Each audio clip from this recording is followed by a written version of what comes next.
Why are we called Negroes? Why are we deaf, dumb, and blind? Why is everybody making progress, yet we seem to be lagging so far behind? Why are we mistreated? Why are we in this condition?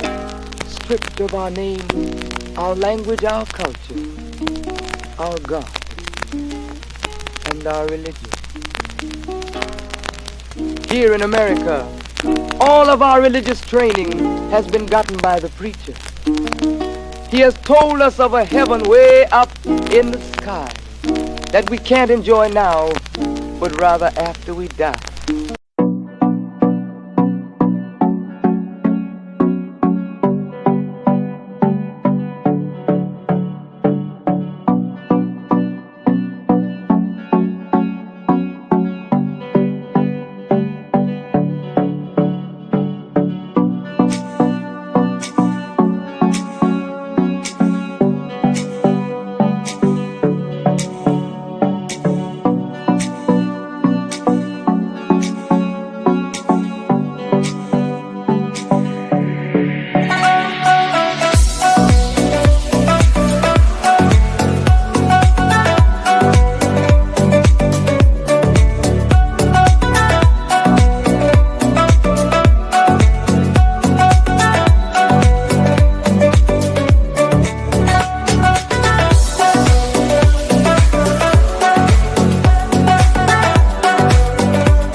Back. We are once again. We are.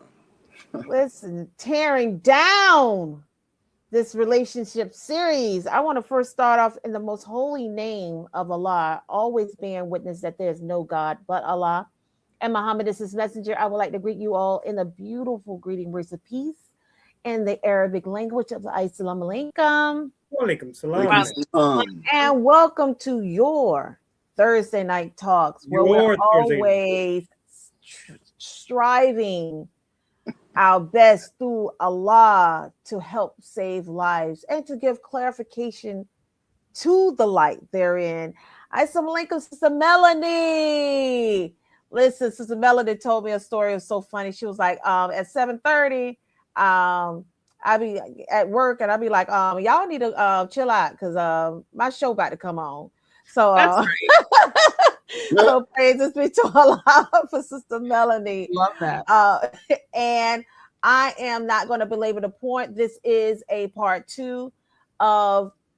Sister Kalila, you called this your Thursday night talks. What do you do when it's yours? You know what? You're absolutely correct. I'm glad you reminded me of what we do. What do you do? Show them what you do. I'm trying to care show about others. You love others, and we love them, and we How do you demonstrate? And we show your love, and we gonna show your love. And I'm just trying to get it to Sister Kalila. Come on, absolutely. Tell them what you do.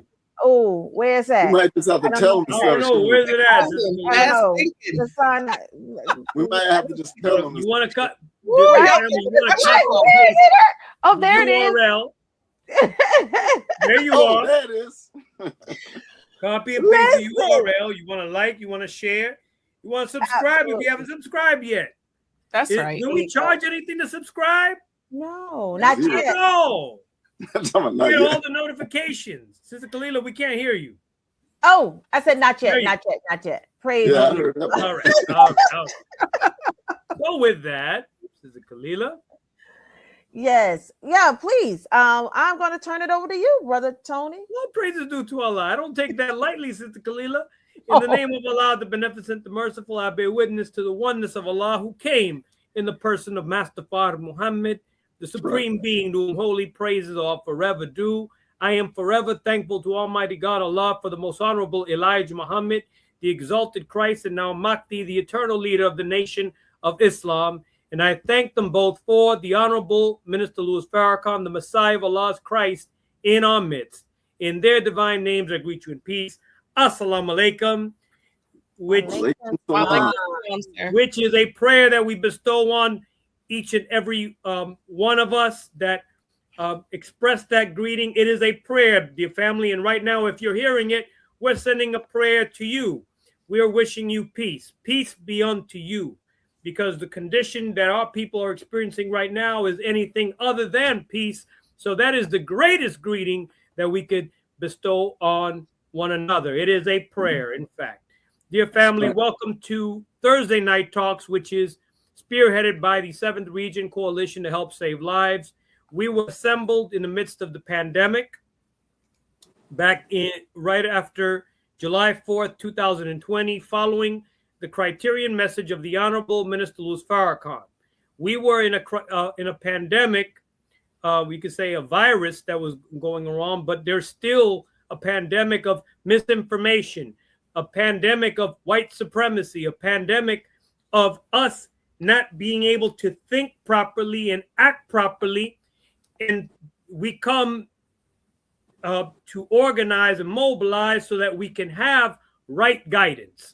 We feed off of the right guidance of the Honorable Minister Louis Farrakhan, the right guidance of the Honorable Elijah Muhammad, so that we could be in a better state and place in our minds, with our families and our communities. Dear family, we're continuing our relationship series. Tonight's program is called Built to Last, Testimonials About Following the Right Guidance for Marriage, Part 2.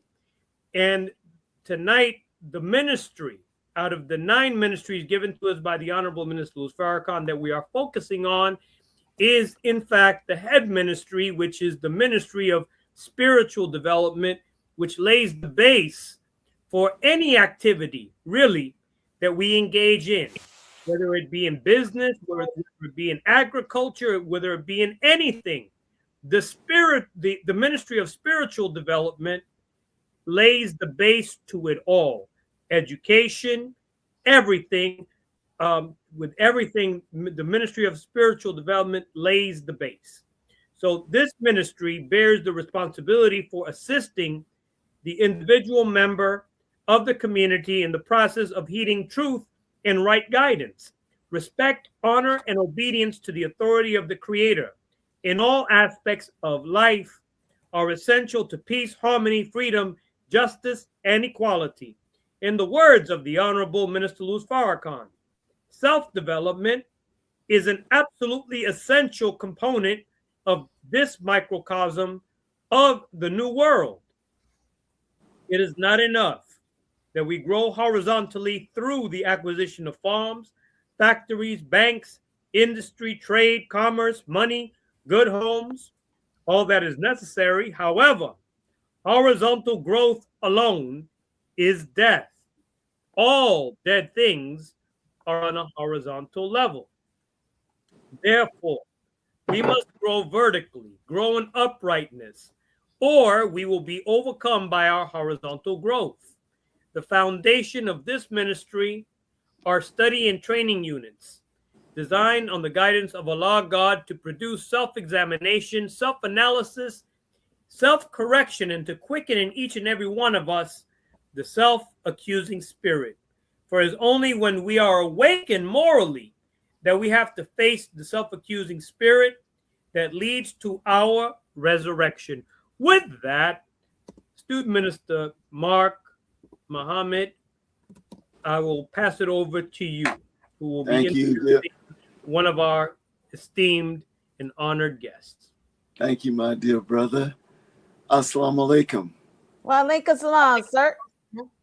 We have an amazing couple that as guests tonight. So I'm going to introduce the wife of that couple, and that is our dear sister Ayana D. Muhammad.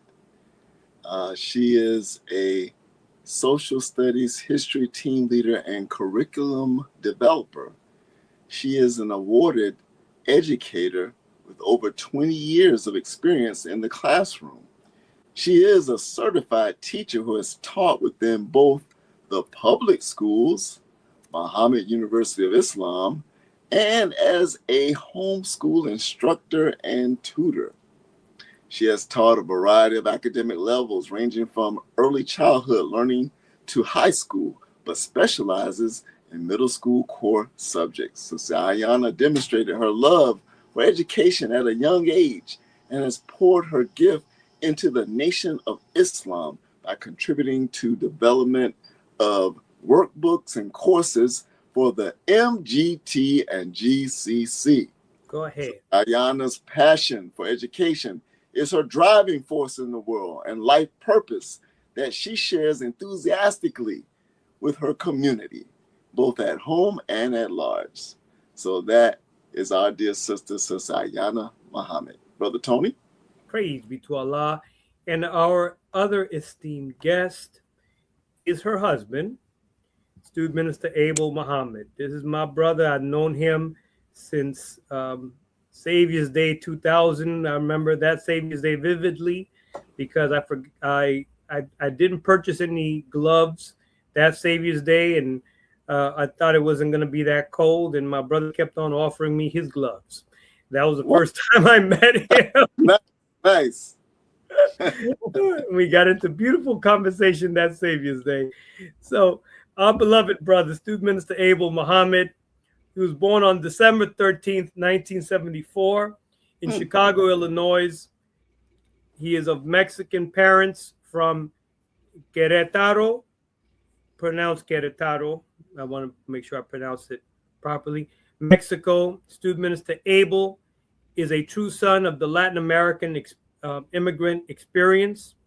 While attending Whitney Young High School, he was first introduced to the teachings of the Honorable Elijah Muhammad under the guidance of the Honorable Minister Farrakhan.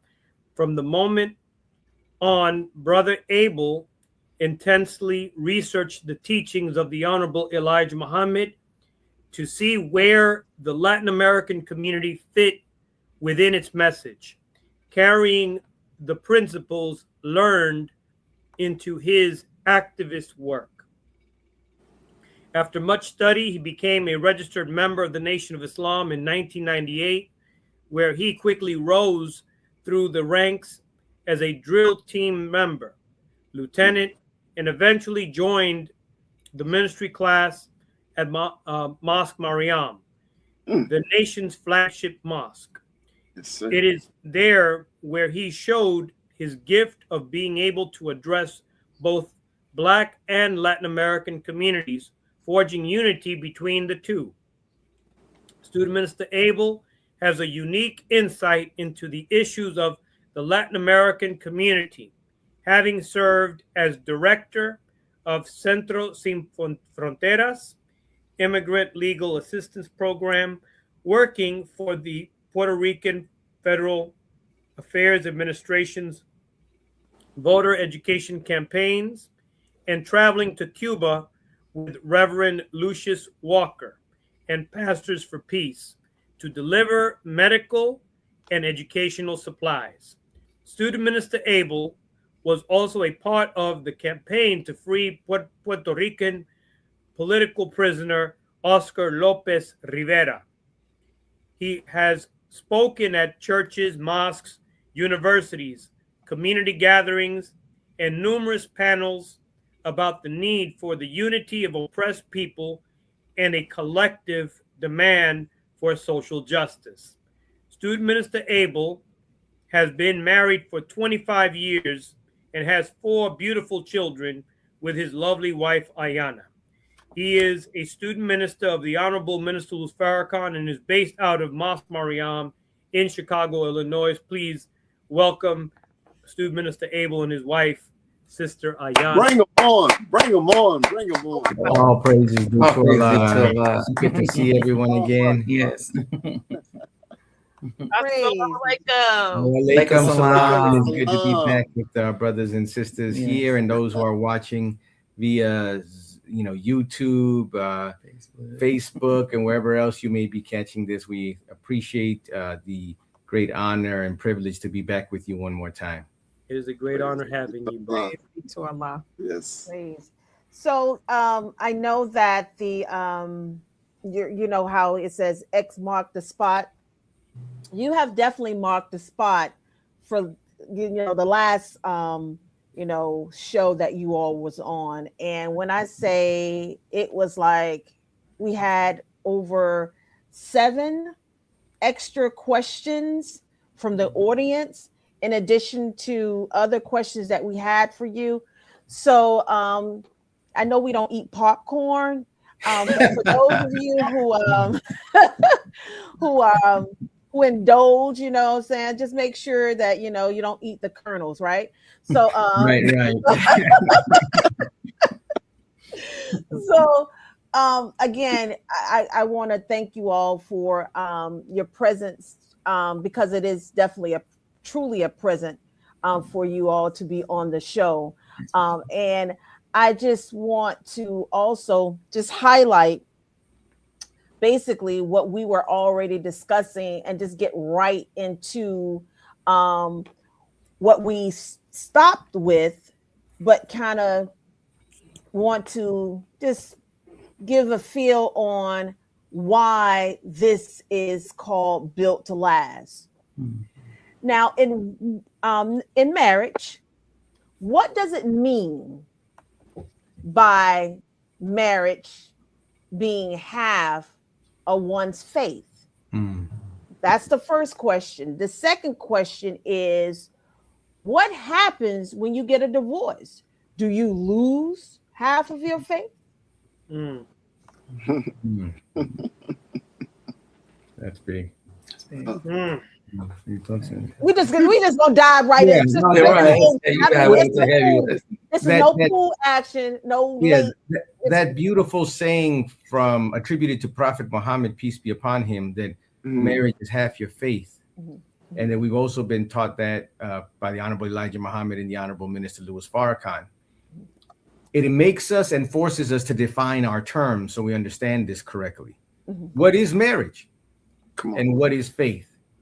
Because if one thing, and this is my mathematical mind working, if something is half of something else, then that means if you don't know what that thing is, how do you know what point you are in the pie, if you will? Are you a quarter of the way, an eighth of the way, a third of the way, 3/4 of the way? So if marriage is, there's your equal sign, half of your faith.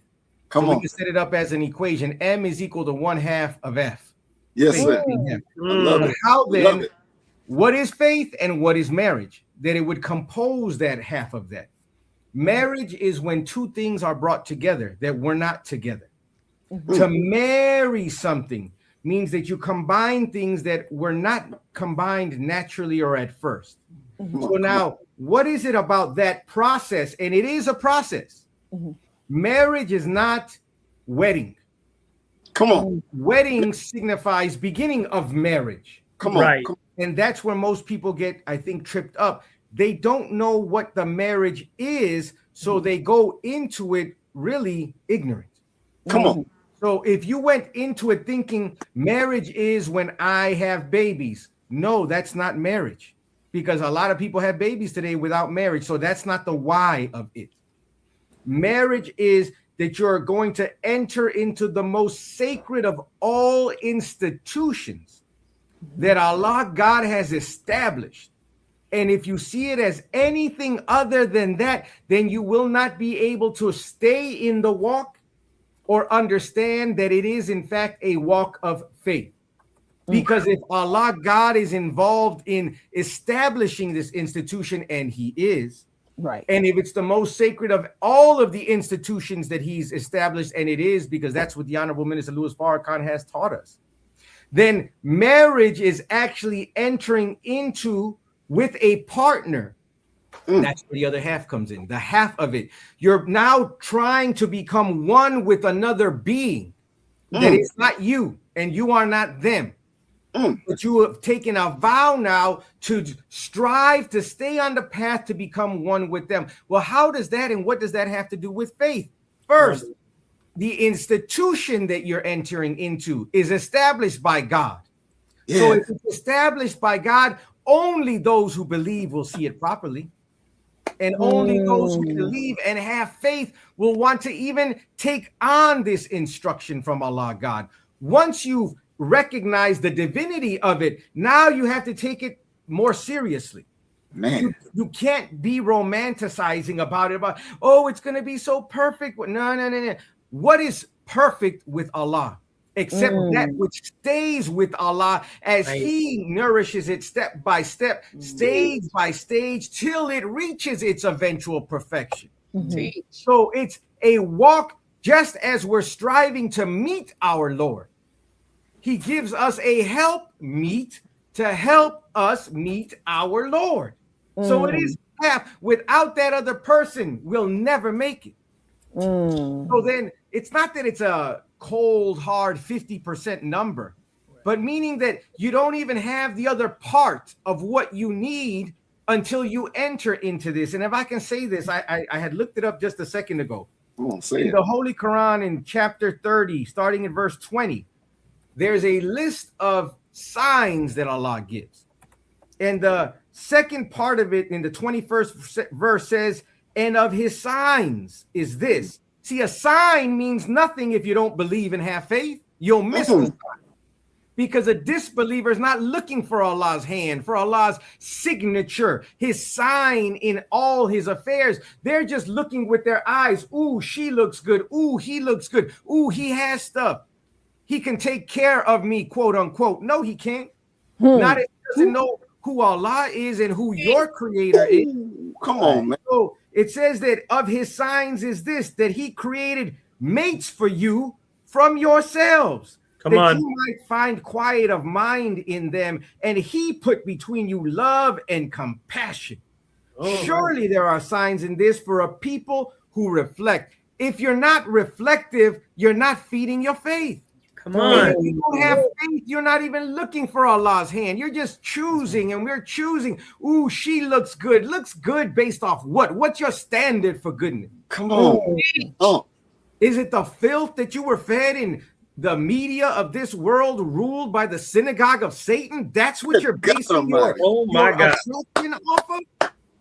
So we really have to understand and define and retrain and be re-educated on what the very purpose of this walk is of marriage. Who established it? Why am I getting into? And that'll help us make the right choice, because the right choice is not somebody who will simply be tantalizing to your senses. It'll be somebody in whom you will find quiet of mind in them. In which Allah's love and compassion you will find in them, because you'll see that Allah, as it says in the Holy Quran, creates everything in pairs. Beautiful. And he says here that he created mates for you from yourselves. So there is a part of you already there put forth by Allah, your partner, your mate, but we become impatient because we don't really know what we're looking for or why we need them.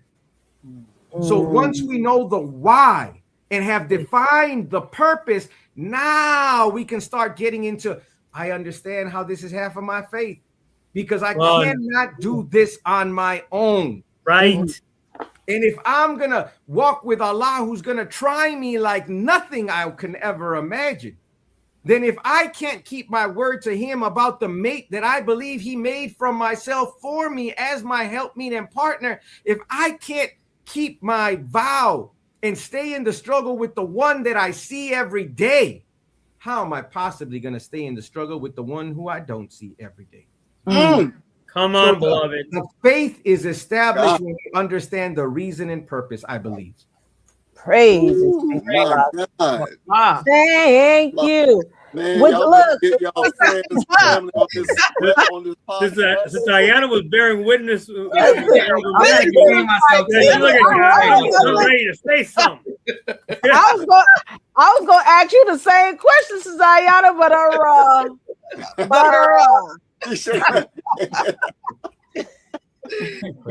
just want to add one quick thing, because I think he said it all, so there's no point being redundant. Is that the perception that you're already married when you get married? That you're not that. That's the goal. Right. That's the goal, to become married. It's not that you are, and I think that's the mistake we make.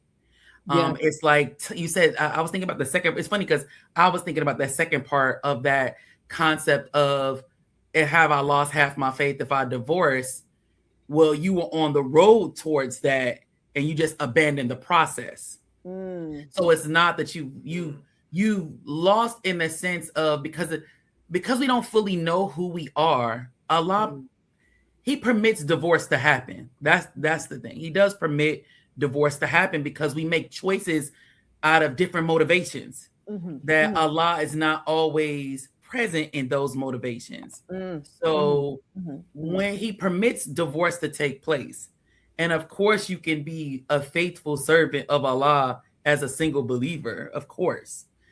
It's just that journey, that uphill, that journey towards Allah is met with, the minister talked about that a man is only made when he has a woman. Right. Say that again for the people in the back, because I don't think they heard it. So he has, in order to become the man he desires to become, he must embark on the journey of marriage. That's right. Because that journey will give birth to a God. Right. That's the hope for the thing. The faith is the thing unseen, but it's hoped for. So the oneness, it can only be embarked really on by believers in God, because the oneness we strive to attain is really symbolic of the oneness we strive to attain with Allah. Teach, says. So us becoming one with Allah is, we don't know what's on the other side of that journey. We don't even know what that journey consists of. So you have to have a level of faith. We don't know when we get married to one another what that's going to really look like. So you have to have faith. We don't know as soon as you get married, your husband or wife is in a major car accident and boom, it's not the lovely spouse that you married in the beginning. We don't know what's in store for us on the journey. Right. But we know that Allah asked us to embark on the journey. So then we embark on the journey with the faith that I will grow into what he desires for me to grow into while I stay committed on the journey. Beautiful. So that's the piece. That's when we talked about it a couple of weeks ago about how you earn love. Come on. That love, there's a level of innateness, of course, with it, but that growing love is after you conquer those trials, those difficulties that we prove to one another constantly that we're in this to grow into oneness. Wow. That contentment of mind that's quoted in the scripture that my husband read, that's earned. Because some might say, well, I just got married. I'm not in contentment of mind. No, you earning that. Right. Earning that contentment of mind. That's like you don't know happiness without sadness. You don't know these things when you going through the war together, because we're not at odds. And that's growth too. Because when you're single, you consider an argument as an individual arguing with another individual. But when we are striving to become one with one another, this is a team effort to figure out what actually is the problem between us. And so you have to have that faith, because Allah lets us see each other properly. Yes. What faith are you using to choose your mate? How do you know what roles do we partake in?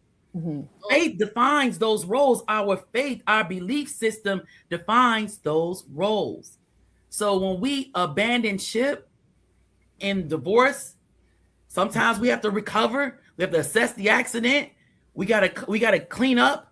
Yeah. Grow up a little bit more. We should pray to Allah and ask Him where our mistakes were.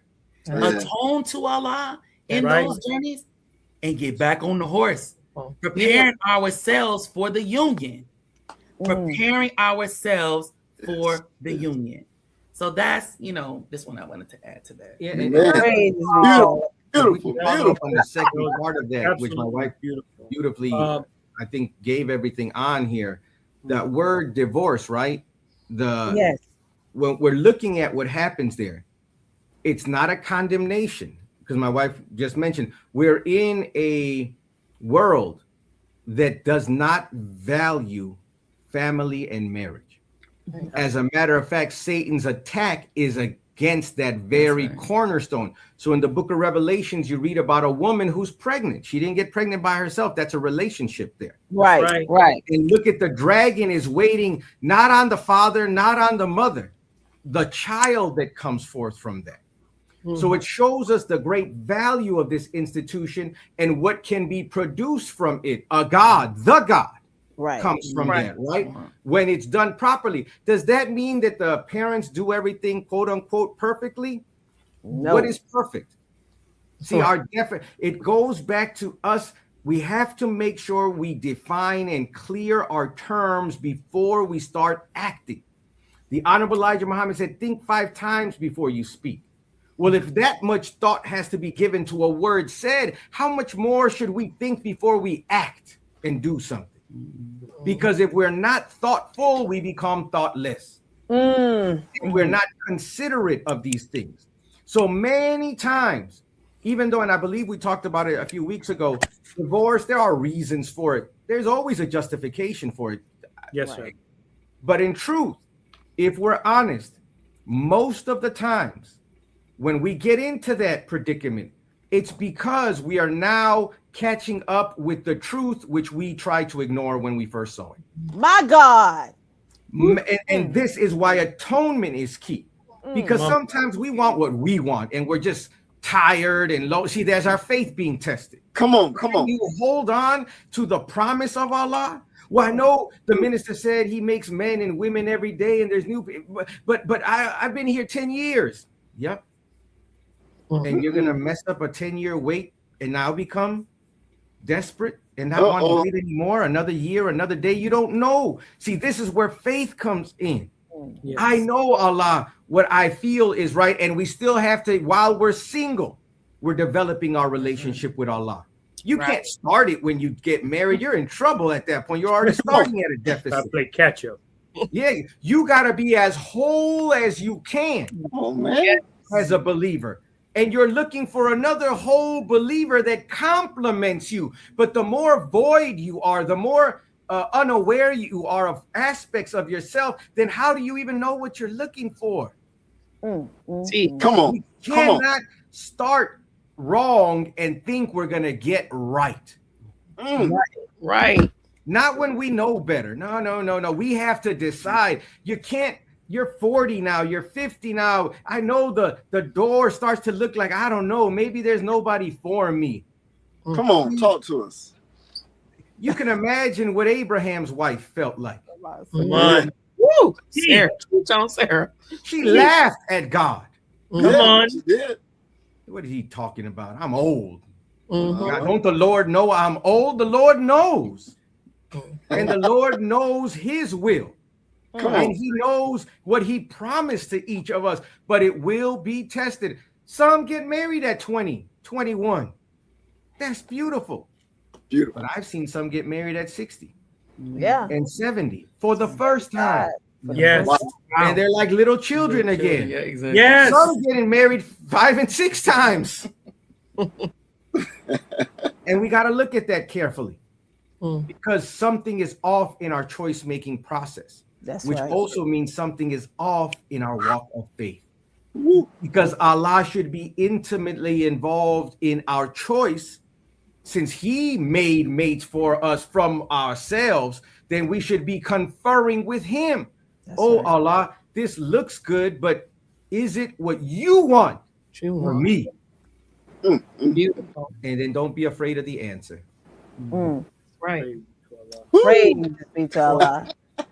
To Thank Mr. you. Abel and Thank you. And thank Sister you. Ayana, let's talk about when difficulties come about. And one of the main reasons why there are breakups or there are major difficulties in marriages, it has to do with communication. When there are communication breakdowns, why is it important generally, and I mean generally, in marriage, to begin to look for where possibly something that self did that led to the miscommunication rather than just pointing the fingers and blaming your spouse? Well, the first, when communication breaks down, generally, you're also probably broken down with your communication with the God. Generally run hand in hand. They generally run in tandem.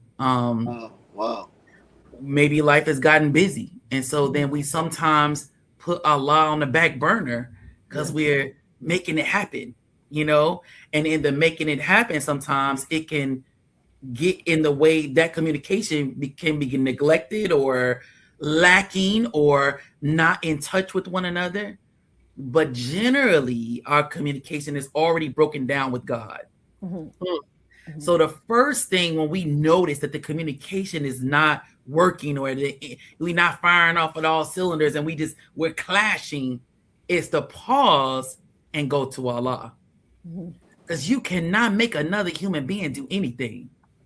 That's the key, right. is you really cannot make another human being do anything, but I know who can. That's right. And it's Allah. And that if we go to Allah, it's not by chance there's a part in the Quran called the pleading woman, right? Yeah. It's for the man too, though. Mm-hmm. To go to Allah when the communication breaks down. Not Facebook, not Instagram, not your sister or your brother. The first line of communication is to turn to Allah. Because the more sometimes we charge at something and we're looking for the outcomes, right? Because that also helps in the breakdown of communication, is when we're insisting that it happen. That charge does nothing but bring about ego. Because again, you cannot make another adult human being do anything they don't want to do. That's right. And we don't know, even though we may sleep in the same bed, you don't know what barrier is causing this person or your mate or yourself even to not allow access to the communication. That's why going to Allah is so important, because He knows the heart of men. Good God Almighty. Right. So you go to your Father and you tell Him what's wrong, and you also ask Him to help you see you. And you also have to ask Allah for patience. Come on. And once you give it over to your Father, now you got to walk like you meant it. There goes the faith piece again. Maybe our theme is faith tonight, because now I got to trust Allah that He is going to guide my mate to see me and understand me. And I'll tell you another component sometimes of communication. We don't study enough who we are by nature. Right. So we don't study enough the male, and we don't study enough the nature of the female. We got all this knowledge in front of us. But we don't study enough the nature of one another, because then I may understand how to better tailor my words to get to you when I understand the nature of you. Teach. It's just like a dog. Like, you don't just walk up to a dog and hold your hand high over their head and pat. They're intimidated by it. They'll look up, and that's the nature of a dog. So there's some dogs will even snap at you if you do that. If you go up high and down on top. So if I know the nature of the dog, and I know, don't go near a dog when they're eating food. You know, they on security when they eat food. They look around a couple times when they eat food. See, that's the nature of the dog. So then what's the nature of the woman when I'm trying to get a communication over to her? What's the nature of the man when I'm trying to get a communication over to him? Do I come in their nature? Teach. To address, to talk about what is going on. So when we are not studied, when we don't, if you're using the ways of the world, you could just mark an F on your report card. Go and put that. Because that world, like my husband said, is set up against family. That's right. So the aggressive woman that's all in the face, and you're gonna get that girl, she by herself. Right. Or she got a man that's not really a man. He like a lump of clay in a corner. Because no man is gonna just let you talk to them like they're nothing. Right. And I've seen that growing up. You think you're gonna get your concerns across barking in his face? You think you're gonna get her concerns across while she feels insecure? Right. There's some things you have to address in the nature. We have to understand our teaching. We have to go into our teaching. Go with Allah. He will create the circumstance for an effective communication between the two. It says what? When there's a problem between the two, the Quran says go to Allah. He will seek harmony between the two. See, we got our answers. They're there. They're right there in that Quran. So when there's conflict, he talks about seeking him, and he would affect harmony between the two. And a third party, you get a third party involved. Right. So if it's getting to that point where you're feeling desperate and you don't know where to turn, and you've been calling on Allah, he gives you permission to get a third party involved. So we have our prescriptions We just got to decide if we're going to actually use them, or we're going to keep trying to use what the enemy gave us, because all of our tools come from the enemy. That's what we have to tell the truth about. Right. All of our tools come from the enemy, and we've normalized his way of life while trying to put it on top of an institution by God himself. You cannot live the life of Satan and ask God to bless that. It doesn't happen that way. You have to go in the way of God to get the benefits that God has laid out for us. We have to do it his way, not our way. And if we're full of ego and we're not in them study guides and we can't see when words come out of our mouth that they're full of ego, you can't see yourself, you are marching towards that D word. Because even God, he's going to divorce us too. If we don't get right with him. That's right. Woo! Great. God Almighty. So if you look at Surah 58, which is the pleading woman, it's 3 sections. The first one telling us that Allah hears the woman. So it's telling you, if you think you can overcome that, man, you're already in trouble. Take it to Allah, because it says that Allah surely is hearing, seeing. And he sees and hears the contentions of both of you, of you and your husband. But if you don't go to him, who's the source of both of you, and then you rely on your own understanding from YouTube, from an unmarried man or woman, Right. who's now telling you what is valuable. Oh my God. And it's not based in what God and his Messiah have given to you. You're already lost. You think it's monetary. You're worried about generational wealth. Find in the scriptures where God says that's why you establish marriages, to leave things for your children. That's not the basis for it. Come on. It's to make better human beings that will make a better world for you. Right. God Almighty. And of course they'll know how to use resources, but just look at reality. How many wealthy people have children that ain't worth a damn in this world? Good God Almighty. The rich, the powerful, they get that way because they have a vision, some of them, and some of them are rightly guided, or at least with right intentions and motives. But then their children, they didn't have to struggle like they did. They didn't have to work like they did. So guess what happens? They take over that which they have not earned, and they don't know what to do with it. And they live a life of privilege and of self-exaltation, thinking that this is the way life is, and they haven't learned how to grow, how to build. So that's not the purpose of marriage. That's not the reason we get involved. So when we get lost in our purpose, now it becomes difficult to refocus on, when there is a problem, going to the source of not only the reason that we're together, but who can solve all of the issues that we have. So it talks about first the woman's and her rights being safeguarded. So it talks about men and how secret councils are condemned. That's the second part, because that's what men and wicked people will do. They don't want to deal with the truth or the issue because they're not rooted in the right intention. So instead, now they want to campaign against the person. Oh my God. She never cooks for me. He never pays no bills. Yeah, it's the same story. And instead of bringing facts to the table, they bring it to others who can't fix the situation. And so that leads to the third part. The internal enemy is to be guarded against. That's why this is all an individual walk of faith. Marriage is going to manifest every single defect from great to minor. The person who you spend your night sleeping with and wake up to every morning, you can only hide from them for so long.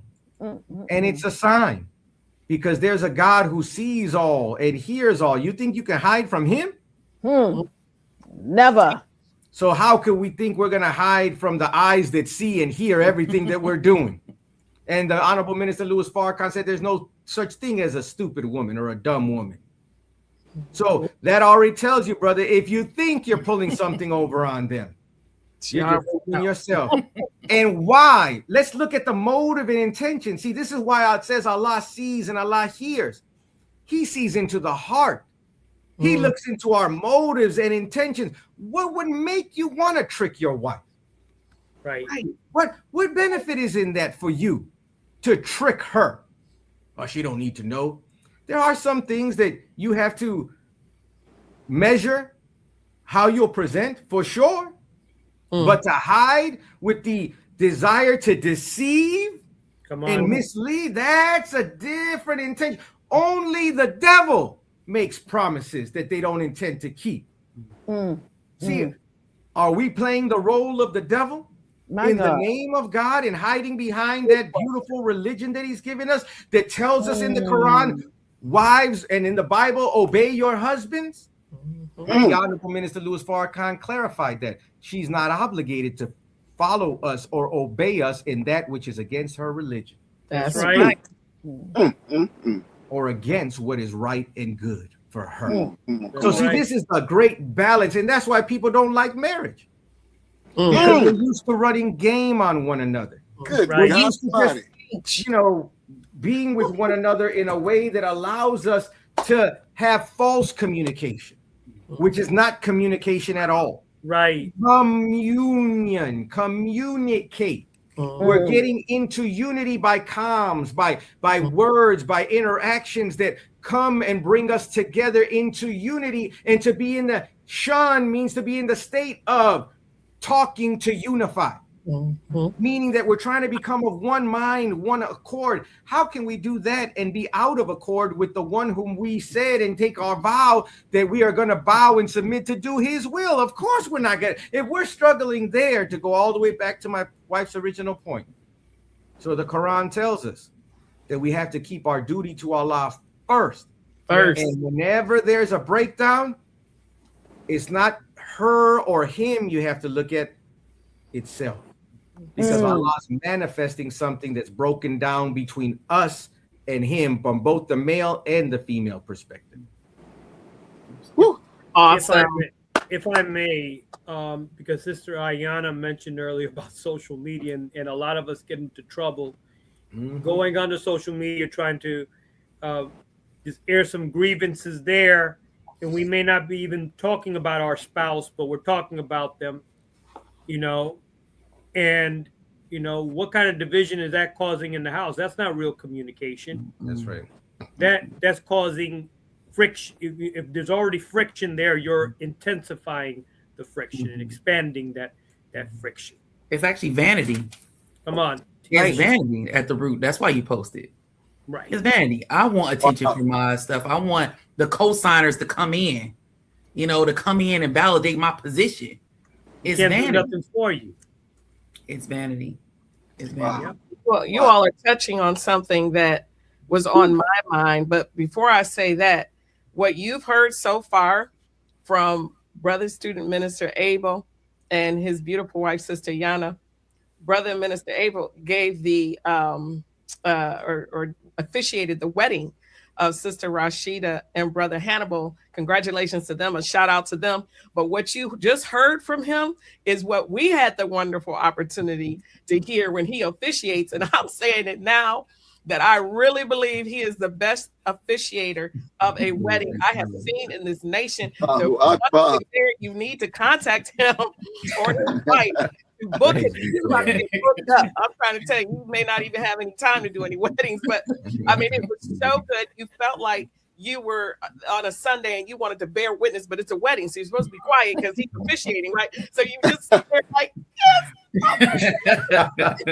and just try to make sure you maintain yourself. But it was so very good. So thank you again for those words, Student Minister Abel. And Sister Yana, you all should know she's one of our teachers in MGT class here in Chicago. You're getting a taste of what the leadership presents to us in class every Saturday. So I'm so happy we have her. So, I mean, I was looking at something and I just want to share this, and it's kind of along the point of what you all were just talking about, of how people should handle their differences when they are married, because there's a lot of people in some cases suffering in silence. They don't know how to get help. Maybe they don't belong to a church or mosque. This show is seen by any and everybody, not necessarily believers in the nation. So that's what's so beautiful. And I'm happy and very honored to be asked to be a guest host with the believers that are hosting this show this evening. So my question, or I'm not supposed to say the word question, but my thoughts. There you go. There you go. Inquiry.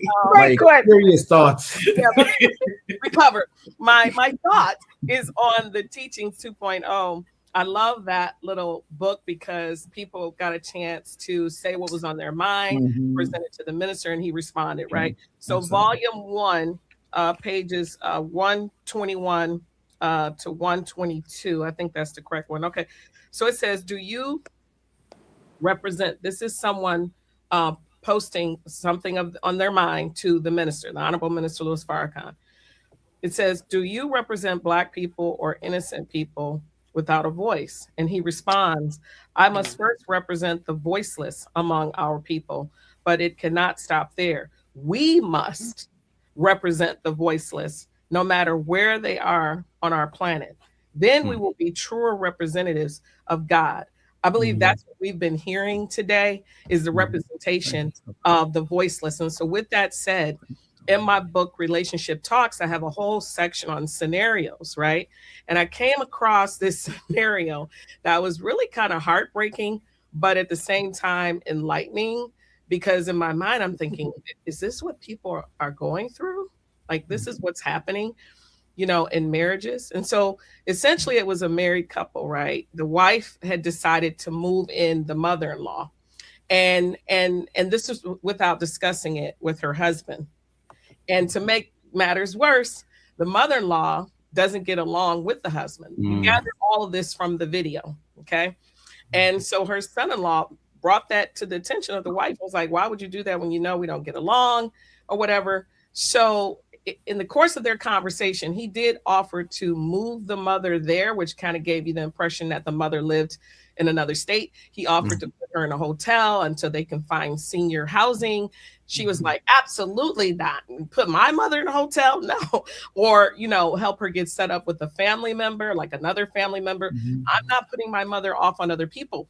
So let's discuss how this couple should have handled a situation like that based on the life-giving teachings and all the divine wise counsel from the Honorable Minister Louis Farrakhan.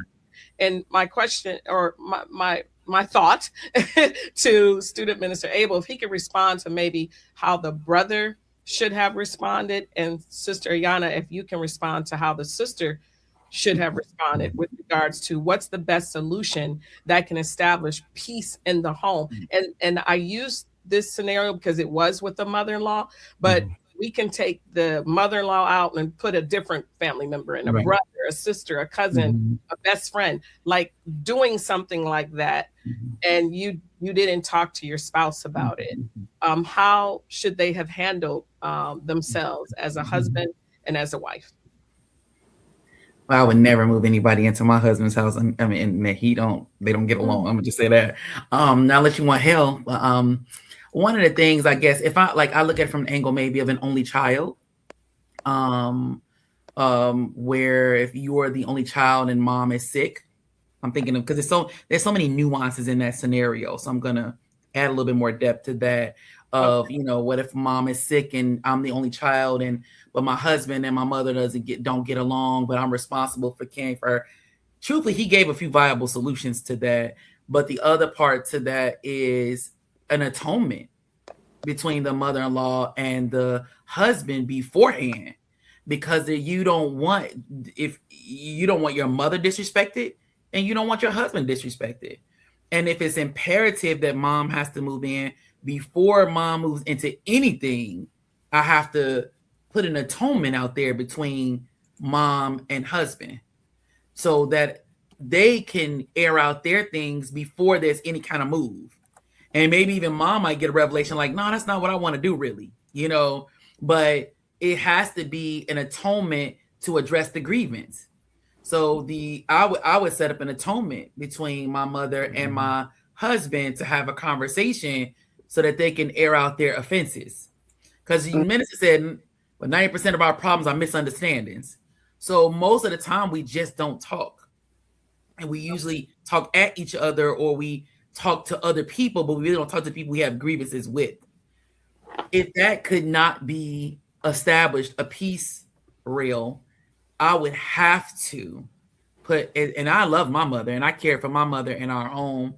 I would have to find a family member for my mother to stay with, because I could not, that my husband is the authority in the home. And that would cause discord if I just totally negated my husband to bring some. I wouldn't want it. Treat people how you want to be treated, right? It's the good old adage of just treat people how you want to be treated. I wouldn't want my husband to move in a relative that I have a major issue with, and without my consult or trying to affect some type of peace and harmony. I wouldn't want that. So if it could not be achieved, a peaceful road between the two, we would have to find another road. And that's where, like, me and my God, because I mean, like, you got, I wanted to say this really quickly before we move on, because of course I see some of the comments, is that we are a work in progress. So, like, this is not, we not on high looking down, okay? Like, this is all stuff that we work out every day, because marriage is everyday intentional move towards becoming one. That's every single day. Yes, but that piece of, I would never ever move anyone in my home that was disrespectful to my husband. Never. Can I add one thing to the conversation? Because I agree with you completely. And in this post, I said that, several other sisters said that, but guess what? There is a brother that chimed in, and I don't know if he was in the nation or not. I don't know. But his statement was that we were wrong, that at the end of the day, that when you marry someone, you're marrying them, you're marrying their family, and that it's our duty to take plenty. It's our duty, and he was speaking the men, to look past the fault and see the need, and that at the end of the day, a real man is not going to be bothered by the fact that this family member doesn't like him. He's just going to do his duty. And then he even shared that he was in a similar situation with his mother-in-law. And then, I don't know, 10 years later or something, there was some reconciliation. And then the mother told him she was so thankful that, he didn't, treat her in a certain kind of way, because the way she was treating him, that he was, the standard, right? So he was saying how men have to be stronger, and that he was wrong to tell his wife, no, that the mother couldn't move in. And then he went further and said, even the minister has spoken on this matter. And I was just like, really? I have not heard. I just really wanted to have this as part of our conversation, because, I mean, look, correction is love, is what the minister said. So if I was incorrect in thinking that and whatnot, and this has been addressed, then please let us know, because we're here to learn, right? We're here to learn and become better Muslims. So that's why I really wanted to have this conversation and pose this scenario, because this is real. People are really going through things like this. Absolutely. And I'll add one thing to it that the minister talked about that came to mind. It was reversed, though. It was just talking about the simple fact of a man and a woman living with the mother-in-law. And he was saying how, like, why would you want he was talking about the hell that the wife experiences living there with the mother-in-law, that she knows, the mother-in-law knows how you like your chicken, or your mother-in-law knows, the mom knows how you do things that may weigh against that. So he talked about the trouble with that, and that, you need to have your own living space, with your spouse. So just thinking about that part in reverse, right, is that can be, that's what I've heard the minister talk about. Of course, and I really think that that's a very individualized circumstance, and all the other, there's so many little factors that can weigh into that.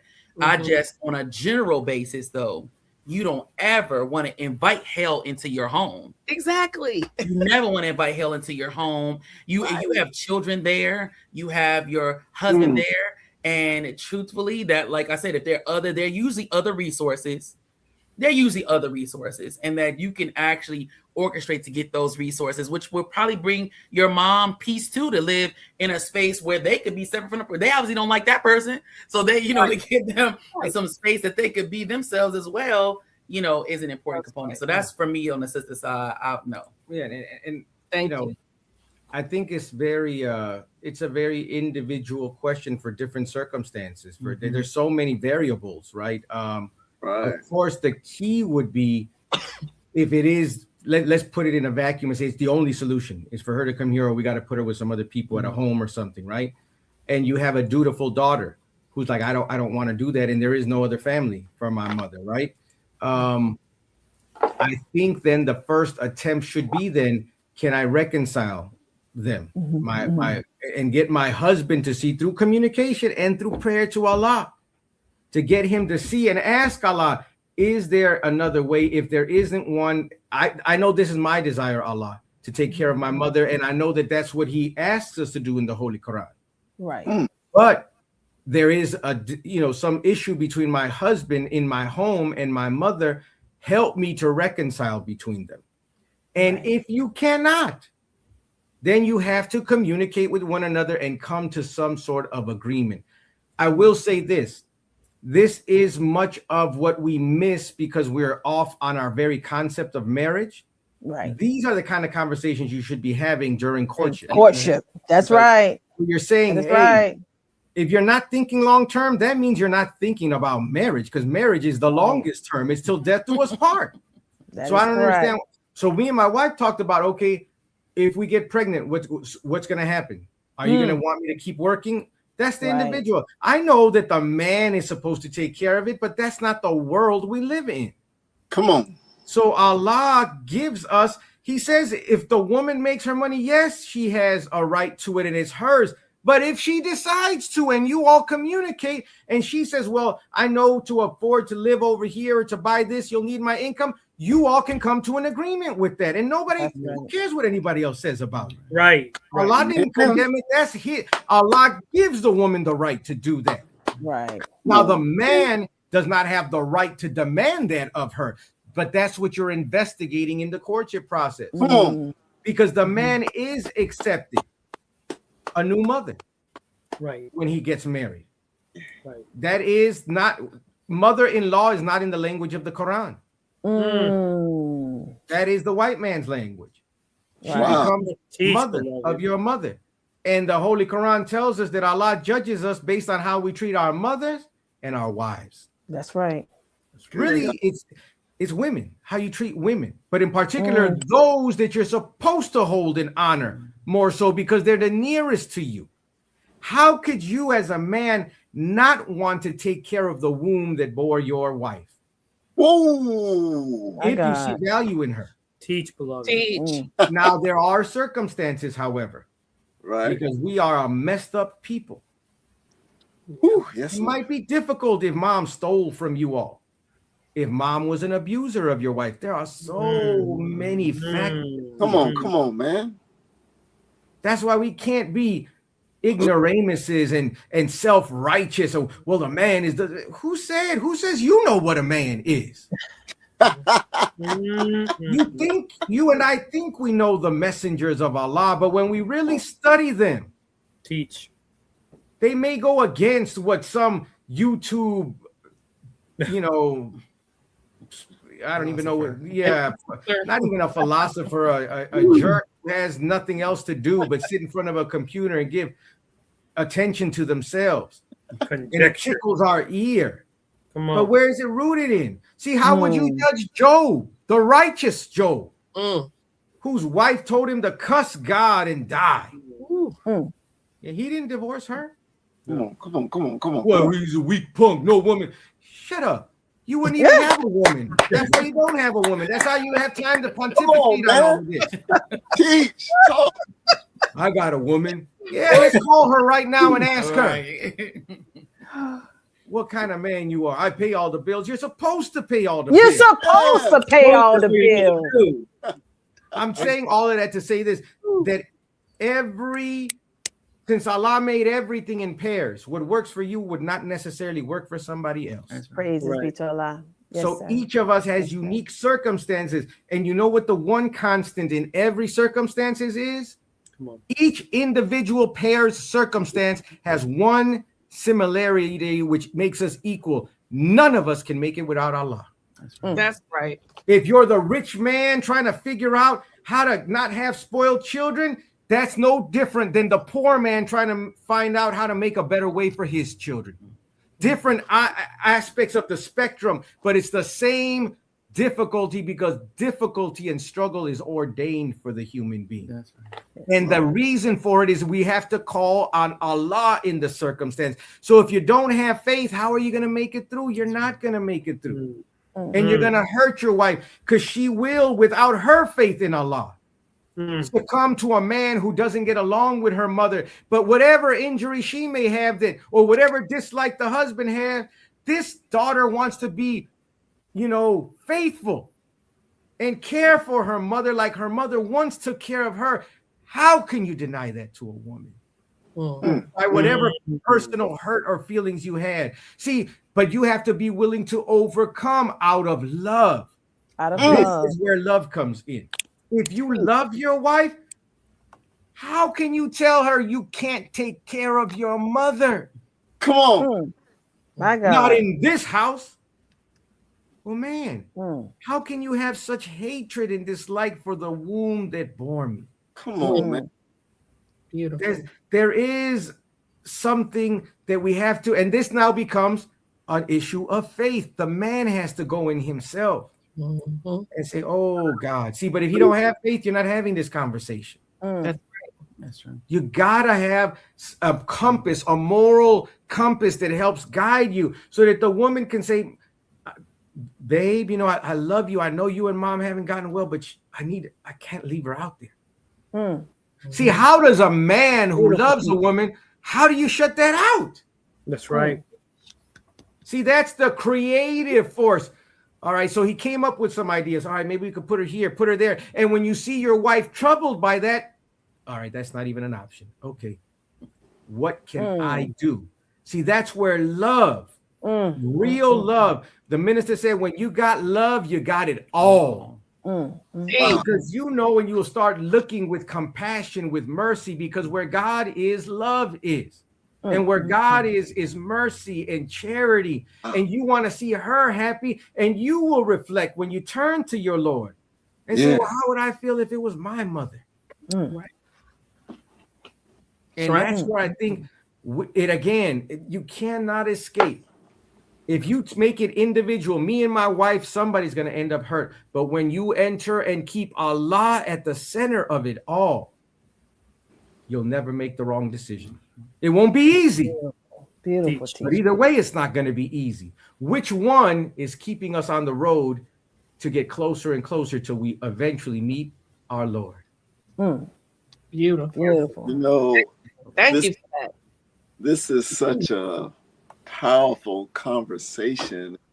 I'm thanking the both of you in advance for your wonderful, wise words, because we are in the business of helping to save lives. And yes, I want to go back to something that was talked about earlier or mentioned, and I want to see if you have anything additional to add, because sometimes married couples forget to refer to the Holy Quran when they encounter disagreement and conflict.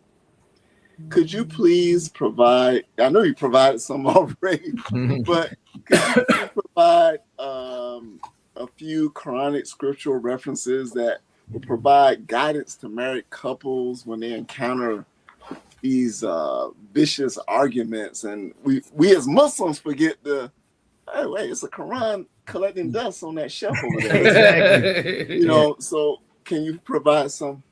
Definitely. The first one is the one we read at every marriage, which is the 4th surah, starting in the first verse, that Allah created you mates from amongst yourselves, and he put love between us. Always refer there first, and that's our duty to him, by which we demand our rights for one another. That's the whole. You're not married if you don't have that principle intact. You can get a certificate or a license, but you're not married, because marriage is the institution established by Allah, God, not the government. So they can say that a man can marry a man, a woman can marry him. That's not what Allah said. So they'll license that, but they don't have the authority to allow you into that sacred space. You can have a license to do anything. They'll license you to drive a truck. doesn't mean you really know what you're doing. Just pay attention to how people drive today. They all got licenses. They don't know what they're doing because they don't know and haven't studied properly what they're getting into.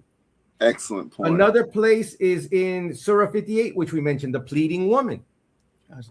The pleading woman. Study the whole thing. It's not a very long chapter. And also chapter 30, starting in verse 20, where it talks about the signs of Allah.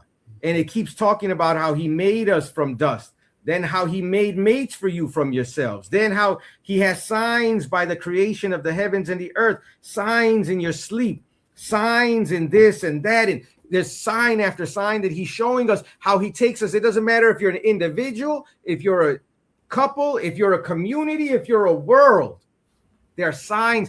All of it is rooted because the Honorable Minister Louis Farrakhan has taught us that marriage is the cornerstone, or family is the cornerstone, or marriage is the cornerstone of family. Family is the cornerstone of community. Community is the cornerstone of nation.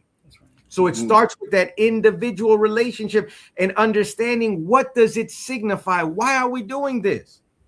Is it because I had this dream and I wanted this pretty dress and then I'm going to be happily ever after? Maybe, but you got to make it to ever after.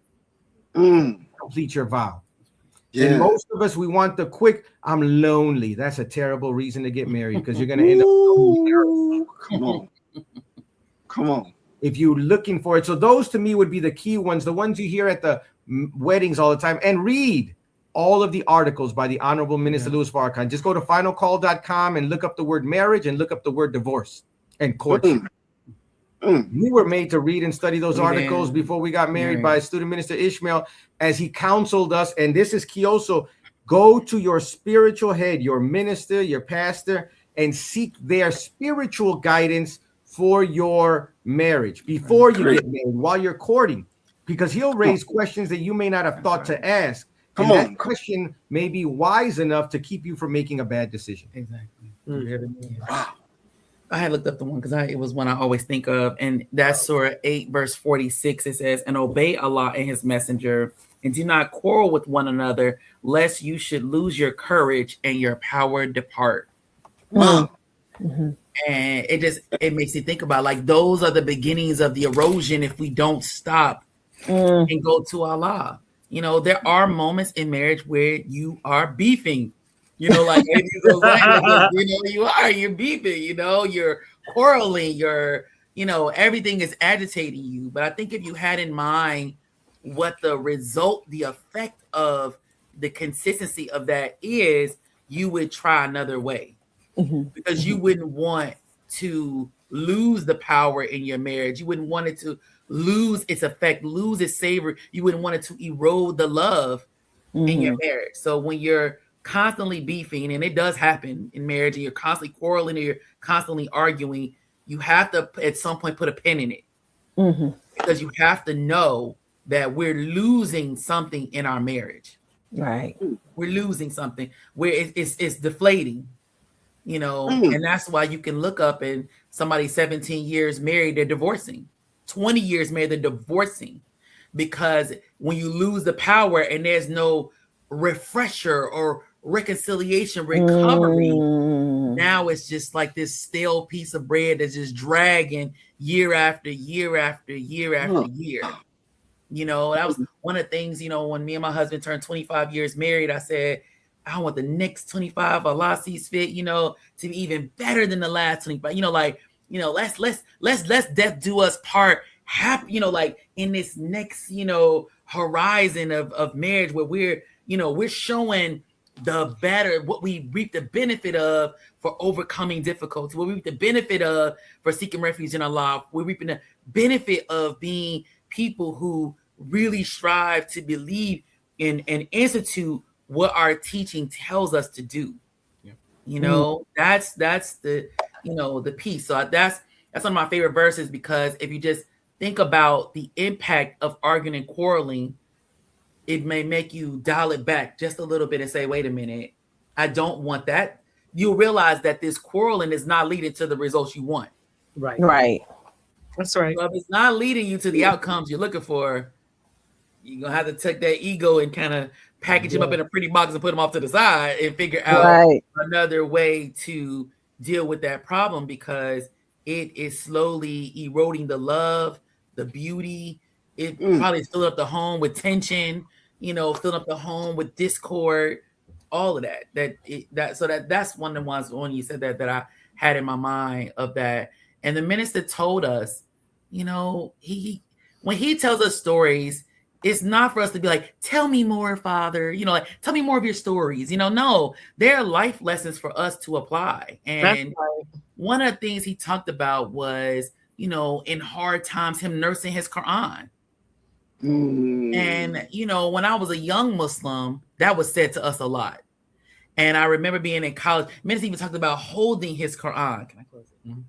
He even talked about holding his Quran. And, I remember when I heard him say that, I was in college going through a really, really tough time. And, I was so in pain, I couldn't even read it. I was just holding it, calling on Allah. And we forget to nurse from the Quran, we forget to, how are we taught to open it, head and that's right. Pull dial back and open up that Quran for yourself. Open up and see what Allah says to you personally. We can quote Quranic verses all day long, but sometimes a verse that you may not even see has anything to do with marriage. You open up that Quran seeking guidance, and it'll show you what to do. The battle of Badr would be, oh, I understand that. Allah gives us guidance. The beauty of our teaching, even for those who may not be in our teaching, the beauty of it is we don't have to have an intercessor with God. Yeah. We don't need nobody between us and Allah. Yeah. That's the beauty, of our teaching. So I would implore, no matter how many verses we quote, you develop your personal relationship with Allah by going to him yourself about your problems and open up the Quran for yourself and let him talk to you. And even for those who are not Muslims, the minister told them, get a Quran too. That's right. Open up the Quran too. Let Allah talk to you, believer in God. See what he has to say about the circumstance. So that's Thank you. For Allah.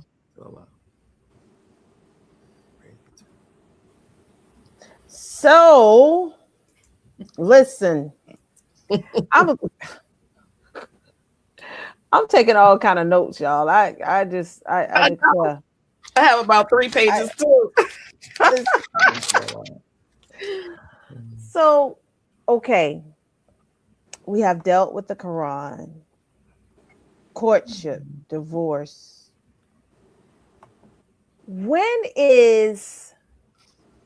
was a time, and now I want to, since everybody yelling out, power couple, yeah, power couple. And the thing is, strong couple, and you're strong in your faith. That's what's resonating to people, right?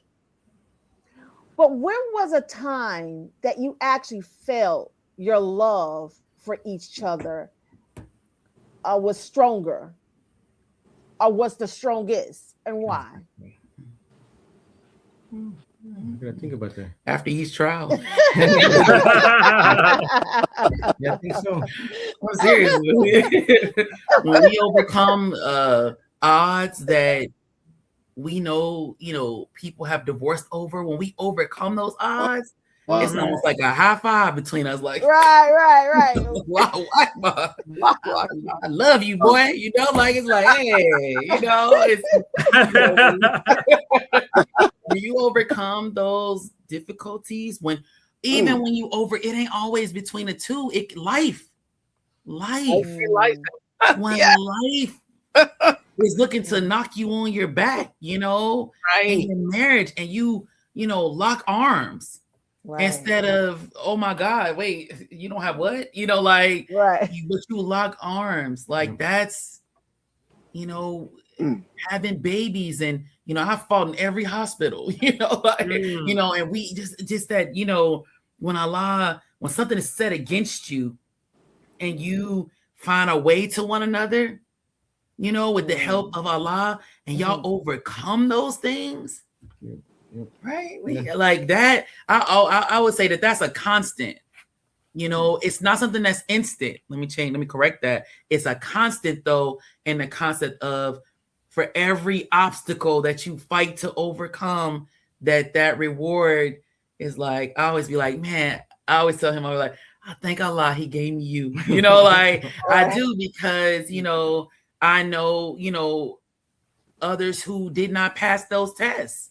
You know, and even if we don't pass with an A and it maybe a C-, we passed that test. You know, like you know, you know, and I do thank Allah to be going through life with my husband, our student husband, student wife, you know, because this is something we're striving to do in those spaces. Right. And I once the minister said that, I remember kind of like, it's a relief to take them titles and put them in their proper places. Because if we're not husband and wife yet, it takes the expectation from heaven and put it, you know, on the ground, you know, like this is where we are, you know, and what we're striving to become. So I would say those loving moments for myself is just every time we overcome an odd or that is set to that we could have called it quits on, and we decide to fight and we win, and it's a blessing. It's definitely a blessing. It reminds me how in the Holy Quran it says, you know, with difficulty and after difficulty comes ease. So it's in the struggle that you find that peace and that strength, and it becomes then easier. Not that it's simpler, it's easier. The ease that you're looking for, the relief that you're looking for, is not by avoiding it, because you can't avoid it. If Allah put it in the way, there's no avoiding it, you know. And if it's in your life, Allah allowed it there. So one way or the other, you can't run from it. So then it becomes, it really is a challenge that you have to say, okay, I know I can't do this. It's an issue between us or with us. We can't do it. I can't come to a decision on my own. It's something that we have to be married in now. Now we're coming together to address this thing. We address it. It wasn't easy. We may not agree at first. It may be that we revisit it time and time. Well, I don't know. That still doesn't make sense to me. Let's think about it. Boom. We come back to it. I still don't like that. Well, this is the only option I can come up with. Okay, well, I guess, and then you come to an agreement. It's not always, you know, big fireworks like, oh, we did it. Sometimes it's just surviving it. Right. But the key is staying in the fight. Sometimes you will go through things, you know, that will wipe you out spiritually, emotionally, the least of which is economically. You know, that those are all real factors, though, that affect you. But when somebody's having a spiritual crisis, when somebody is having a life or death crisis with somebody, a loved one in their family, see that there's different stakes for different things, but they all have an impact on your relationship. So when you are with somebody else, it's not, well, they got to go through that. You know, that's not how this works. That's not how this works.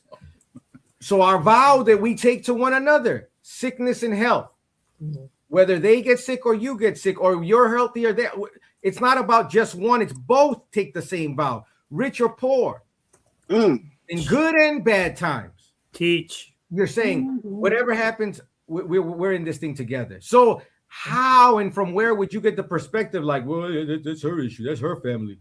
What? No. And you marry, you become one family now. That's right. And so it's supposed to be what affects one affects the other. You may handle it or see it differently. That's a different, you know, question. But the fact that there's no such thing as my wife is going through a trial. How can you not be affected by it? If it's a severe trial, you know? So it becomes us. I think sometimes our threshold for us and what we will permit to be an us, it's sometimes rooted in our own, not even faith issues. They become faith issues because they're problems from when we were growing up. And the things that went wrong in our life and that we've never corrected, that we've never examined. So now they manifest in our relationships, and we don't want to revisit them. Because it hurts. Yes, what she's going through reminds me of that time. My mom, and man, I'm going to do what my dad did. I'm going to go over there. I'm gonna go to the bar. I'm gonna go to the field. I'm gonna go someplace else. I'm gonna do extra hours, throw myself into the work in the name of doing more, bringing in more money. Money's not gonna fix that problem. Sure not.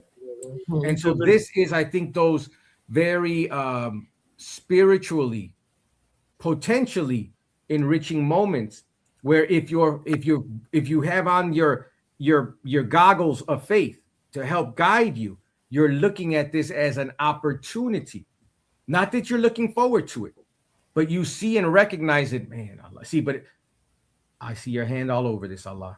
But if you're not looking in here and not talking to him, it says, and we're told, depending on the translation, that if it were not for your prayers, Allah would not consider you. Another place says it, he would not care for you. Right. Oh man, now that is hell right there. And so the love that he puts between us is supposed to be the mortar that brings us together. Right. So if I have love for her, there's no way you can look at somebody you love and just be like, man, she's going through something hard. I hope she's okay. It doesn't work that way. But many times we can be callous like that. Because do you know that the Honorable Minister Louis Farrakhan said that the male is not made considerate by nature? Yep, I heard that. That. We have to learn consideration over time and with effort and energy. That's right. Allah would not consider us if it wasn't for our prayers. Sometimes we don't consider her at all because we grow cold and callous because we're not connected to the one who considers us. So we forget our own selves. He'll make us forget our own souls, it says. My God. And when you can no longer feel for your helpmeet, that's a spiritual problem right there. That's a soul problem where you may be so distant now that you don't even realize that the coldness between you is because you ain't being faithful to Allah. So his consideration of you is beginning to dissipate. And I think that's a very, how will I phrase this? It's a place where in particular as men, we have to be very aware and sensitive and ask Allah. The further we get from him, the less considerate and sensitive we're going to be. But the closer we are, the more prayerful we are, the more dutiful we are. He'll help us to be more aware for her, which will bring her peace, bring her comfort, bring her also comfort of mind, because we're supposed to do that for one another. It's not just her giving the male comfort. He brings her comfort as well, because we have something that she doesn't have by nature, and she has something that we don't have by nature. So we need one another, and recognizing and being aware that Allah, I know that you helped my wife to help me through this. I'm going to be especially aware to see where I can help her now. That takes time. That takes consideration. It takes a spiritual heart and mind and eyes that we cannot access without our duty to Allah and asking him to help us be that way. Praise be. Abel and Sister Ayana, we're touching a lot on communication and resolving our problems by first communicating to Allah and communicating with each other. Right. But when new difficulties and scenarios arise, when it comes down to dealing with our own children, because that's big. Why is it important to discuss and be on one accord as husband and wife, father and mother, in the strategy and handling those kind of difficulties? Well, you got to think of it like this at first. When you have children, there's only one of them on the planet, right? Just like there's only one of us. So they present new problems. They present problems that maybe sometimes you never even been through, and they're unique to them. And so then, sometimes maybe the first reaction is, I'd say from the mother, because we're the caretakers, we're the ones that's always there. We can think that we can do it on our own to help them solve those problems. Right. So we take it on ourselves until Allah keeps stretching that problem out beyond your ability. Dealing with that right now. Because Allah is asking you to come off of his throne. Because the minister said that the woman is she even fights against death for her babies. Like she's the guardian against death for her children. So, and then if we're the first God, he didn't say we was gonna be the only God, but just the first one. Sometimes we don't realize that we can be maybe sitting on the edge of his seat, just sitting leaning in, and, and he's like, no, I want the whole seat, Right. Don't find you something to do now. And we have one older son and we have 3 girls. So, with the way our teaching goes, a lot of times the mother deals with those daughters. Not that my husband's very present in their lives, which I thank Allah for that. But we deal with those intricacies, those day-to-day, little things. And when they present a problem that can be out of bounds, first of all, you as a mother, we got to acknowledge that it is out of bounds. Right. That is true. And Allah has a way of showing you that. Definitely, it's not always in the kindest way, and then you realize that you have to turn around and look at the one that helped you bring them here, and I thank Allah, because again, it goes back to we have to be people who study. And if you don't want to read nothing, get a lecture and listen to it.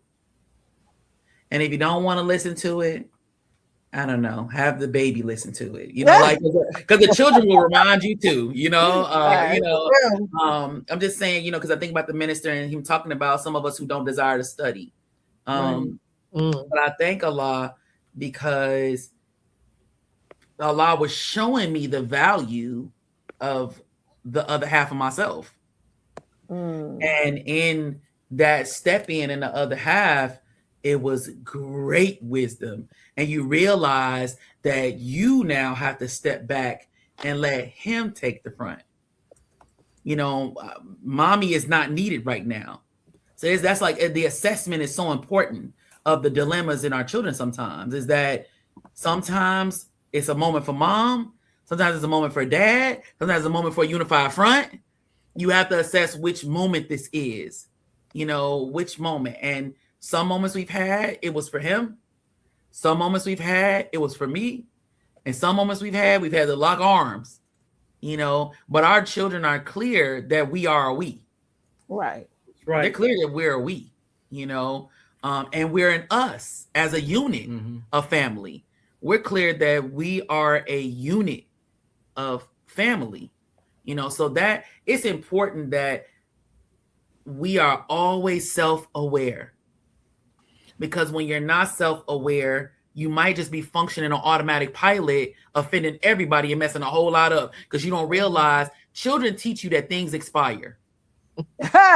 They do. They teach you that when you keep carrying your 3 and 4-year-old around, you're going to have a problem. That carrying stage has expired.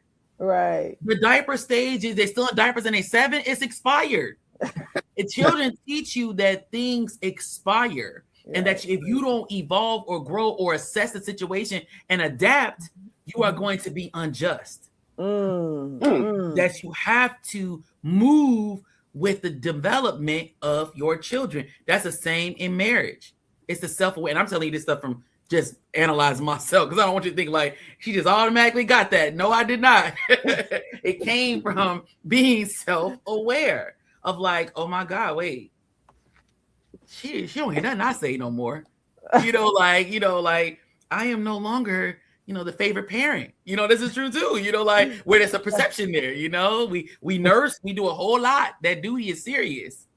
And I realized it really was someone else that helped me realize that it was time to get out the way, that she needed her father. And so that self-aware, it's important that you surround yourself with believers. Come on. It's important that you are self-aware. Yes. It is important that you look over across the aisle at your choice. See, you want to talk about a choice? It is serious about the choice you make in a mate. Because the choice that I chose, one of the things Allah blessed me to choose that was important to me as a self-aware younger single sister was he had to have a understanding of the teachings of Most Honorable Elijah Muhammad, and not just in word. Come on. Indeed, in action. That was so important for me to see that. And I think, let me tell y'all, sisters, if I could put in a plug on that question, Brother Tony, you don't have a man that has studied? Oh, Allah. See, sometimes, brothers, it's that undeserved kindness that Allah talks about with the woman is that she knows when you know, and she knows when you don't know. And if she finds you not knowing more often than you know, you in trouble, brother. A sour patch. Now she don't trust you. Sour patch. She don't trust you. It is important for your future to choose a man that is intelligent, that understands that is striving to understand the teaching of Most Honorable Elijah Muhammad or the Book of God. For those who may not be in this, a godly man will take you a lot further than a cute one.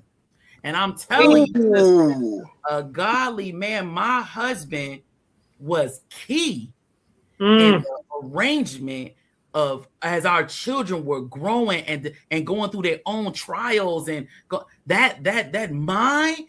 Because the mother, we can get emotional, we get super involved. That mind, by the grace of Allah, the wisdom that my husband possessed, snatched me right into logic with him and set me down next to him.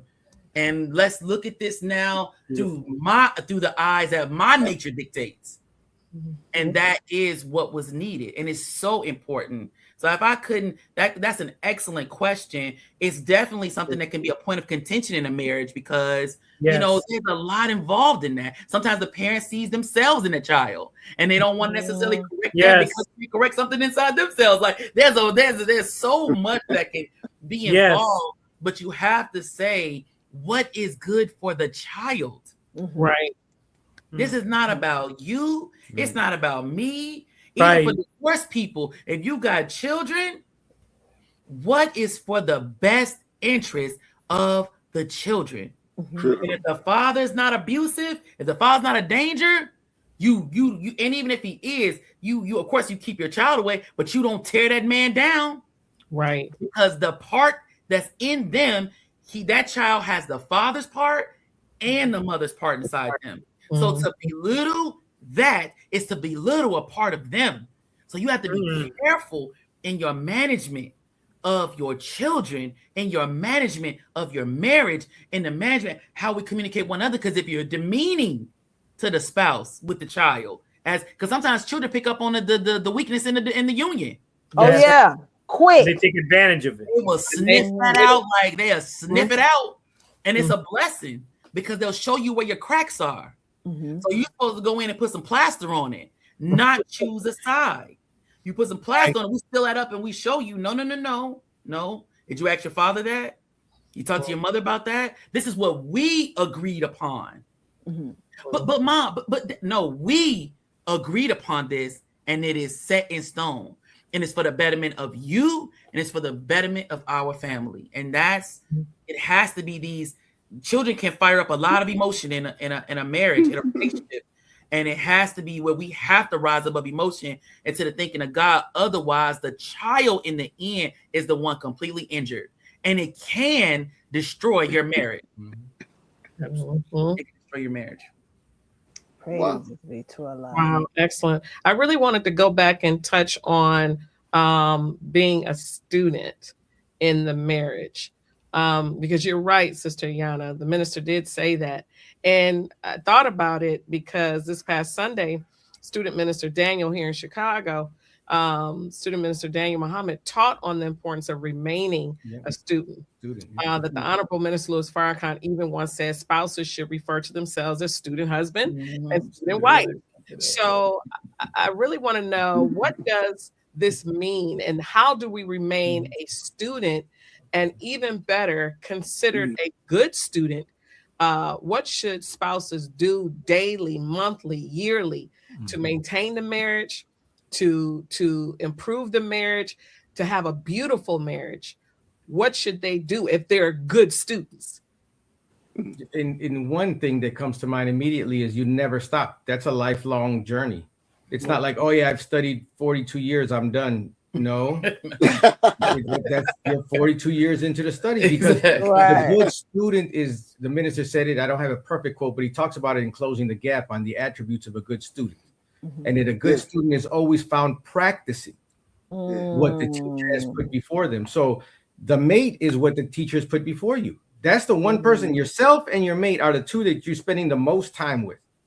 So you have to then examine that daily, weekly, monthly, because guess what? 25 years in, you're not the same people you were 25 years ago. So the study of 25 years ago, you can't go back necessarily and just look at those notes and say, oh, that is not even the same person you're studying anymore.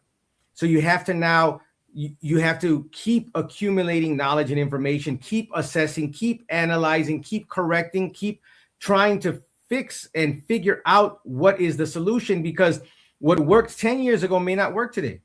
Right. Oh, you used to love to eat this. Yeah, I don't like that anymore. It happens. It changes. So what? You're going to get, well, I'm going to keep making it because you used to like it. No, if you don't want to be successful. See, that's why we have to, our answers must be in the past, present, and future tense being perfect. Yes, right. Yes.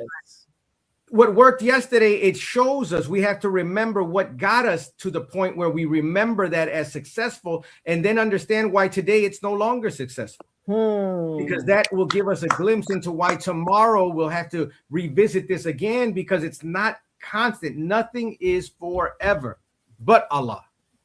So then what we have to do is we have to keep looking at ourselves and our partner and Allah. The more we keep studying and understand, you can't escape Allah in this. Once you become flatlined and you're not growing in your relationship with Allah, everything else is dying, because life is dying now. He is life. He's the only reality. So if I keep plugging in with Allah and I'm still examining things and telling my wife, hey, did you ever think about this? See, now that shows growth. So now as I'm understanding Allah better, I'm looking at myself.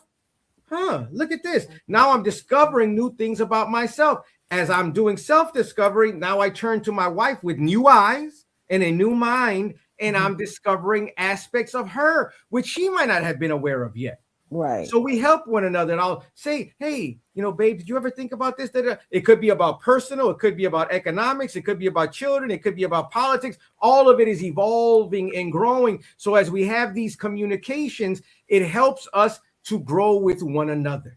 I'm not expecting her to become me. She's not expecting me to become her. That's not the objective. The objective is, as I analyze you, I get to see insight by studying, applying my mind to. But first, applying my mind to who you are based off who your creator said you are. Right. So when I start there, now everything is on the right track. But if I'm trying to examine you based off Kevin Samuels, I'm sorry. He's not your creator. And I'm not saying nothing negative about no, not at all. Not at all. He is not the creator of your mate or of himself or you and me. How dare us put him as a standard? It's a disservice to him. Come on. And then expect to find somebody who fits into that shallow mold. If God gives you somebody, you are more than fitting for the hell that you invite into your life for that. And almost everyone, and I didn't want to point him out because he's one name that's bigger, but there are many like that. Oh, You yeah. have these ideas about what a woman should be and what a real man is, and they talk like this, but ask them, where does God say that? Right. Come on. And that's what I think the critical component here is that you got to study what God said first, and then study yourself based off that criterion, that standard. Come on, man. And then you look at your wife, not trying to judge her on her standard. You're judging her in how she responds to you and your standard. Because since the woman can't deny God and she's the second self of God, then every time we feel a disconnect or a rift or a miscommunication, it's not her that we have to correct. It's ourselves. Not that she's perfect, but she's perfect enough to be called the second self of God. My God. And she can't deny God. So the moment that she's denying you, check self. That's right. That takes great humility. That takes bowing to your Lord, knowing you're not your own Lord. And when you bow to him, only those who are humble will bow to him. And guess what? That doesn't diminish you in her eyes. She knows you're not the source of her life. She tolerates our foolishness. But the moment you bow, it makes her to trust that she can bow to you because she's seeing, you're bowing to the one I've been looking for, which means you're in tune with him now. I can trust you. Her insecurity is not based on lack of money or physical fitness. That's not what makes the woman feel secure. It's seeing God in a man. That's right. That's what will allow you to keep studying because you realize I got a long way to go. But my helpmeet will help me get there. My God.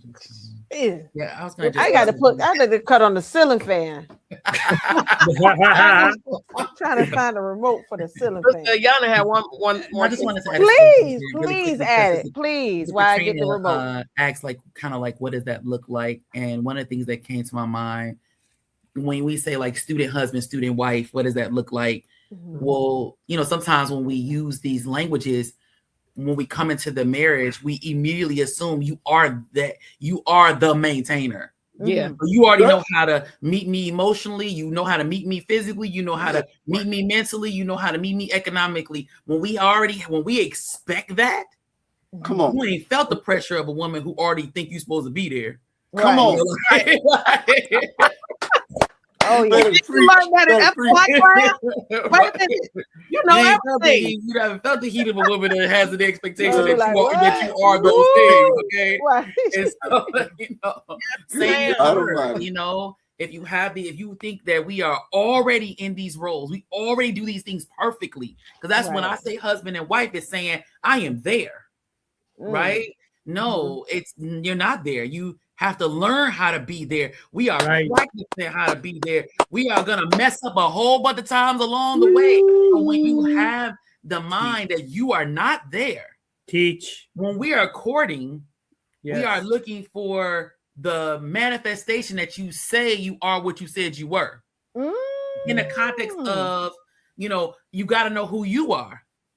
So you got to know who you are in order to be a judge if something fits you.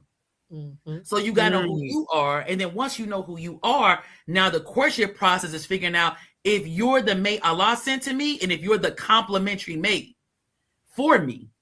That's what you got to investigate and find out. The investigation is finding out, is it real, or are you pretending? I asked the wife. I noticed that we getting further away from asking those ex-wives and talking to those ex-husbands. No, I don't care what barrier that woman puts up, that ex-wife puts up to talk to you, or what barrier that ex-husband puts up to talk to you. You better find a way. Talk to their best friend. That's right. If I can't talk to you, I find out who's close to you, because the best friend know all the stuff anyway. Right. So I talk to her. I'm serious that I talk to his best friend. There's a will for investigation. There's a way. That's so right. When we do that, and then we say, when you go to Allah and you say, okay, this is the one I think Allah chose for me, you get that confirmation from the God, because I think we should also ask Allah for confirmation if this is the mate he chose. That's why we don't get into physical things. If we don't get into a physical relationship, when he says, no, Sister Yana, I didn't choose that for you, you will bow face and march out of that room. That's right. But when we invite those things in, now it becomes harder to about face, even against God, even against God's recommendation. So when we see that, when we say, okay, you're somebody I could struggle with, I could strive with to reach my goals, now we come together. Now I am under the understanding as student husband, as student wife, that we are about to practice our craft.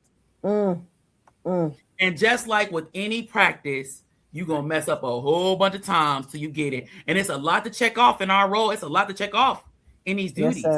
You may have a brother that he works a job really well, and then he quit the job because it didn't fit, what he wanted to do. And now y'all don't have a whole lot of money. But then he said, just be patient. I'm getting up and you going crazy.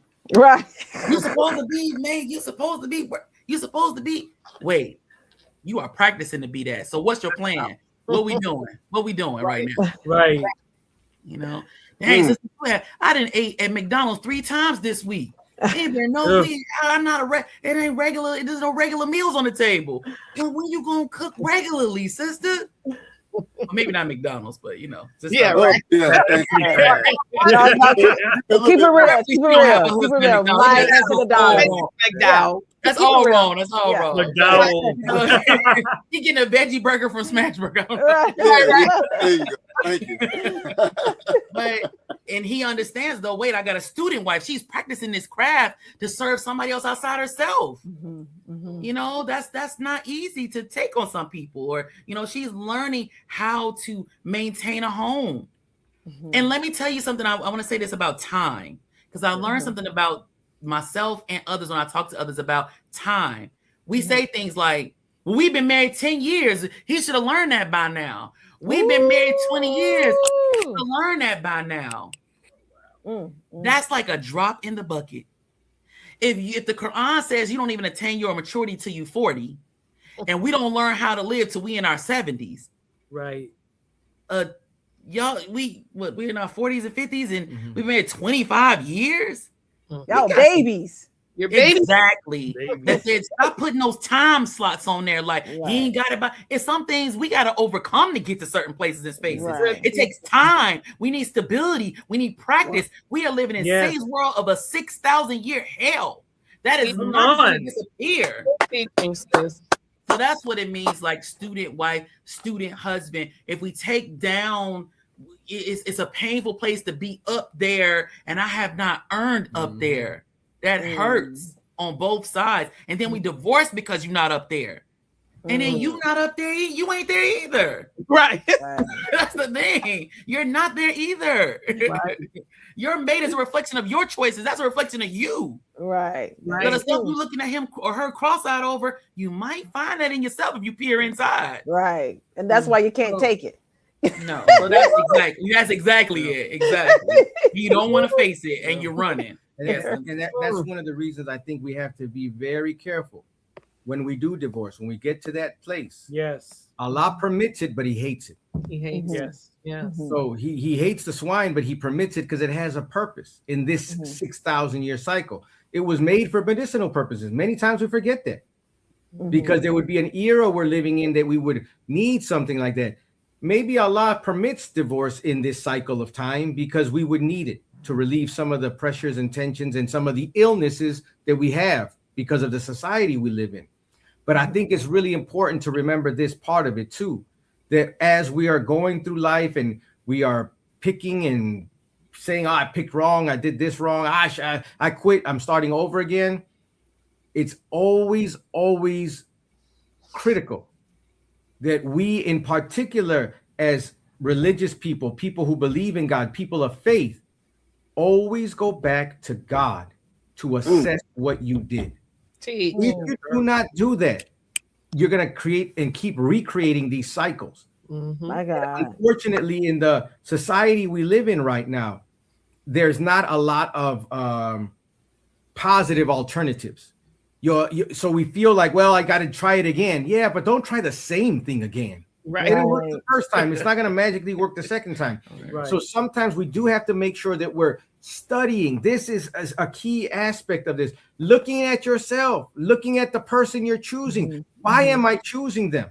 Am I choosing them out of loneliness, desire, attraction? None of those things are bad, but alone, not decision-worthy factors. Yes, you got to have some attraction, but guess what? There's a natural attraction between the male and the female. You ain't got to do nothing for that one. So sisters, you don't got to buy expensive hair or get nails painted. That trust me. No brother ever said, "Woo, did you see her nails? I'm gonna marry her."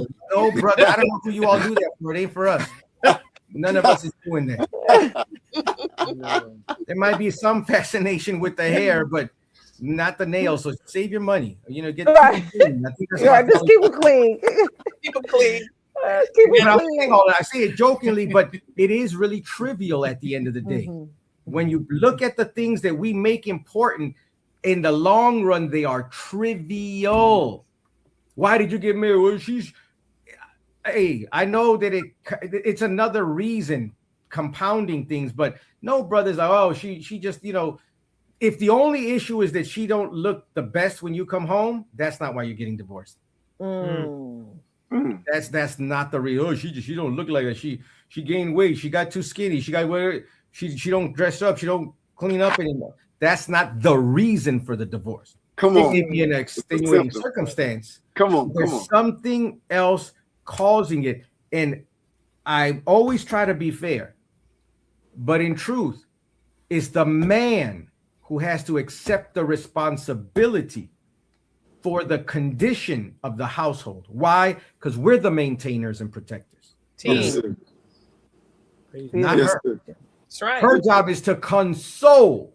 That's right. And it's natural when you're maintaining and protecting. It comes out natural. If there's a default in that, we have to look at what are we missing in our maintenance and consolation, or our maintenance and protection, because it's not just getting big and getting a big bank account. See, as men, this world teaches us it's size. You got to get big. You got to have a lot in your bank account. No, that's not what God said. God doesn't put a requirement on the rich and a different one on the poor. It's a standard and a principle that you and I must get out of this world and go to war with it all that we can with the help of Allah to increase our own faith. And as our faith increases, her faith in God through us will also increase. But if we're doing nothing, she ain't losing faith in God. Beautiful. She's abandoning her misplaced faith in a male who is not living up to his duty. So I wanted to make sure we mentioned that brothers, it is really on us to make our communities a decent and safe place to live. And it starts by giving our wives peace of mind through the protection and maintenance that our nature demands of us. Praise be to Allah. They're gonna have to study this one. Oh yeah, got to go back. Um, Definitely got to go back. Wow, beautiful. I'm gonna say it like Tattoo on Fantasy Island. The plane, boss, the plane. Well, with that being said, the plane, We're boss, nearing the the plane. 2-hour mark. What We're- a beautiful we're very show. Grateful. Thank you. Thank you so much. Mr. Abel Ah. and Sister Praise be Ayana. to Allah. Thank you for taking off the gloves and going bare knuckled tonight. They came Yeah. prepared. Every blow. They did. Shy time with them. Every blow. And with that being said, if you have witnessed the blows, Come on. just blow your funds our way because we need your help. Don't put it like that, Sister Kalila. I mean, you can blow. you know. Dear family, if you heard something tonight or in any of our programs that has benefited your life, if you could please make a donation tonight. This is a labor of love for us. However, the finances involved in it, the streaming service that we use, it is absolutely real. They don't tell us you're all about saving lives. We're just gonna let you stream for free. How about that? No, we have to pay bills just like everybody else. If you're able to, it does not have to be a large amount, although we will not refuse a large amount.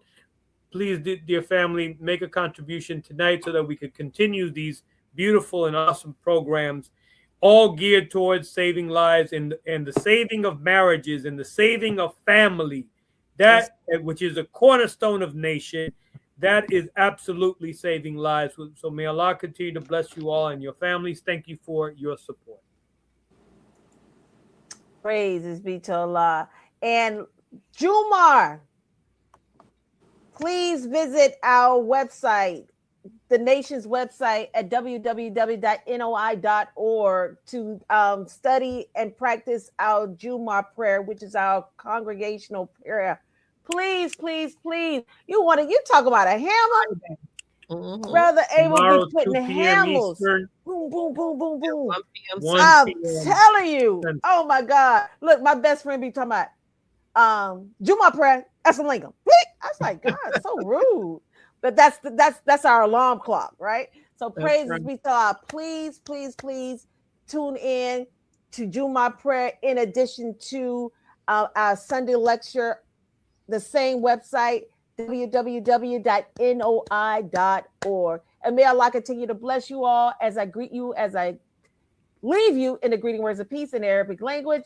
Assalamu alaikum. Wa alaikum salam.